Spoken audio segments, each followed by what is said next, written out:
The horrible fate of a Spanish couple who visited India has reignited a fierce debate over cultural relativism. Vicente and Fernanda, known to their audience as Vuelta al Mundo en Moto, around the world by motorbike, are travel vloggers who have visited over 60 countries since the beginning of their journey from Barcelona 5 years ago. Then they visited India. 7 young men attacked and robbed the couple before Fernanda was horrifically gang raped. The couple explained to their 200,000 Instagram followers what happened. Nos ha pasado algo que no deseamos a nadie. Nos han asaltado en la tienda, nos han golpeado. They'd stopped in Dumcar to rest and pitched their tent near a market, but after falling asleep, 7 young men broke into the tent and assaulted them both. They beat us, they put a knife to my neck, and they told me they were going to kill me, Vicente says in one of the videos, his lips swollen and appearing to be stitched up. Fernanda was raped, 7 of them, 7 men, sons of bitches. And bear in mind, this didn't even happen in some far-flung area of India, it happened in a major tourist location. Some of the culprits were swiftly arrested, but others remain on the run. Now, of course, no one is suggesting that anyone other than the vile cretins who did this are responsible. But Vicente and Fernanda subsequently posted videos to Instagram, pushing back against the generalization that India is particularly bad for this, and that the country itself should be negatively scrutinized. Y no penséis que India es así. India es un gran país. Es un gran país y vale la pena visitarlo con sus cosas buenas y sus cosas malas. Y eso ha sido un incidente. Y no eso nos tiene que dejar el recuerdo de un país malo, no es así. La gente, los indianos son buena gente, hemos pues chocado con... Unos indeseables que lo que esperamos es que se mueran en la cárcel. Pero no hay que generalizarlo, la policía está haciendo todo lo que puede. They expressed anger at commenters who suggested that India was a more dangerous place to visit than Western countries. Cantidad de cosas absurdas que es impresionante la incultura de la gente. La cuestión es que esto...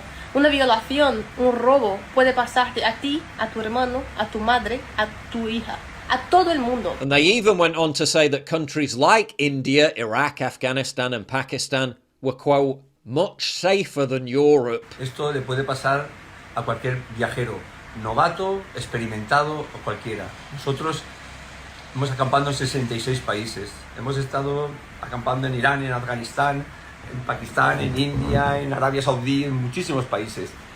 Nunca hemos tenido un problema, sí ha venido gente a curiosear. La gente, la gran mayoría de la gente es buenísima, buenísima. Y seguridad, hay mucha más seguridad en Asia que en Europa. Eso lo podemos garantizar. Sí. Safe to say that a lot of people disagreed with that view. The level of sexual aggression I witnessed while living in India for several years was unlike anywhere else I've ever been. Once, a total stranger, a British woman, asked to sleep in my bed and pretend to be my girlfriend on a train ride because a man walking by in the hall had licked her foot and she felt unsafe. I introduced a female friend to a young Indian man, and instead of shaking her hand, he groped her breast, and when she became angry, he became extremely hostile. I thought I was going to have to fight the guy. A female user named Sasha wrote, I spent 6 weeks in India, was supposed to be 3 months, nearly 15 years ago. I was 21 and travelling solo, and it was honestly the worst place I've been on earth. Wild animals would have more restraint than Indian men, got sexually harassed all day, every day, I'd never go back. Are some countries more dangerous than others? And is moral and cultural relativism placing Western tourists in extreme danger? We'll try to answer those questions after this. You want to know what I was doing over the weekend? Good lord, what's this? The year is 20XX. Globalist oligarchs from the Lucius Lux Corporation have seized power. With global governance established, individuals and their data are registered in the cyberverse. Europeans have been transformed into beyond humans via brain implants, losing identity and control to an AI-controlled reality.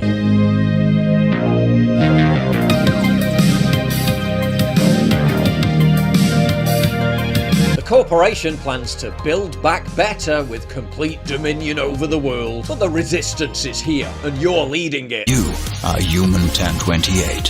One man against an empire. He's not just fighting for himself, he's fighting for Europa. And along with your allies, you form the last bastion of mankind, aiming to dismantle the corporation and foment the Great Rebellion. Make Europe great again.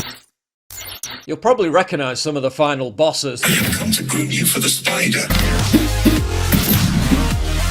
Engage in fast-paced combat across randomly generated levels made up of thousands of handcrafted rooms rendered in beautiful pixel art. Choose from over 60 weapons with unique abilities and find countless items that give you special powers. Immerse yourself in intense action sequences and epic battles with dynamic music by synthwave artist Retro Rebel. The Great Rebellion is roguelike with lots of upgrades and permadeath options. So if you want to have as much fun as I did, you can download the game from Steam via the link below. And bear in mind the creators are a small startup company. And as you can probably tell from the content, they're very much like-minded individuals. It's never been more important to support people in this kind of artistic space. So please click the link down below to download The Great Rebellion.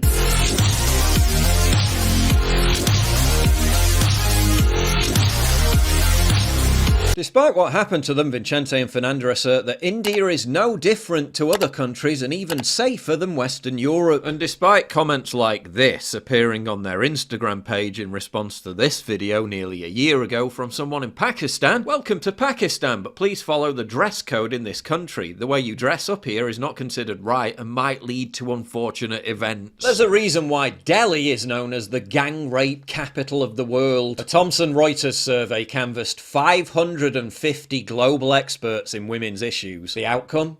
India is the most dangerous country in the world for women. The number of Western European countries that appear in the top 10 of that list? 0. The top 10 most dangerous countries in the world for women are India, Afghanistan, Syria, Somalia, Saudi Arabia, Pakistan, Democratic Republic of Congo, Yemen, Nigeria, United States. Crimes against women in India have risen by more than 26% in 5 years. The BBC notes that India has earned the moniker the rape capital of the world due to the tens of thousands of cases every year. In 2015, for example, a woman in India reported a rape every 15 minutes. And it's believed 90% of them aren't even reported at all. What happened to the Spanish travel vloggers returns us to questions that I've asked many times before. Is the intensive re-education program currently being inflicted on Western populations that the world is a multicultural utopia and that all cultures, customs and countries are equal? Incentivizing Westerners to travel to dangerous, crime-ridden, low-trust locations under the false pretense that they don't have to be overly concerned about their safety, with disastrous consequences. And why does the media and the travel industry constantly run messaging telling women to travel to dangerous countries alone? India is not a safe country to travel in. While not dangerous like a country at war, it's a nation of unimaginable corruption at levels that would shock an average Westerner. And it's barely civilized even in many popular locations like Agra, where the Taj Mahal is, especially because your skin colour marks you as a target in ways you can't hide. Liberal Americans have this view of the rest of the melanated world as one big song of kumbaya, crying out against the oppression of the white West. This could not be further from the truth. There are so many chilling examples. The lone Scandinavian female hikers who visited a dangerous part of Morocco, one of whom had previously posted a video on Facebook of a bearded Muslim man saying never judge people by their appearance. They were raped and beheaded by Islamic jihadists. The performance artist who said she would backpack across the Middle East to send a message of peace and marriage between different peoples and nations. Raped and strangled to death in Turkey. The liberal activist who travelled to Haiti to raise awareness about violence towards women. She said she was, quote, committed to preserving the dignity of black men in a world which constantly stereotypes them as violent savages. Thankfully she survived, although she was raped on a rooftop, but still later blamed the white patriarchy. Then there was the left-wing couple who cycled through the Middle East and the Balkans. Before embarking on their journey, they wrote on their blog, you read the papers and you're led to believe that the world is a big scary place. People, the narrative goes, are not to be trusted. People are bad. People are evil. I don't buy it. Evil is a make-believe concept we've invented to deal with the complexities of fellow humans holding values and beliefs and perspectives different from our own. By and large, humans are kind, generous and wonderful and kind. No greater revelation has come from our journey than this. They were ran over and stabbed to death in Tajikistan by Islamic extremists. There's a dozen other examples just in recent years, but if I included them all, this video would be an hour long. By embracing moral and cultural relativism, by believing the world is just one giant happy melting pot, leftists have projected their own self-delusion onto the globe, with harrowing and deadly consequences.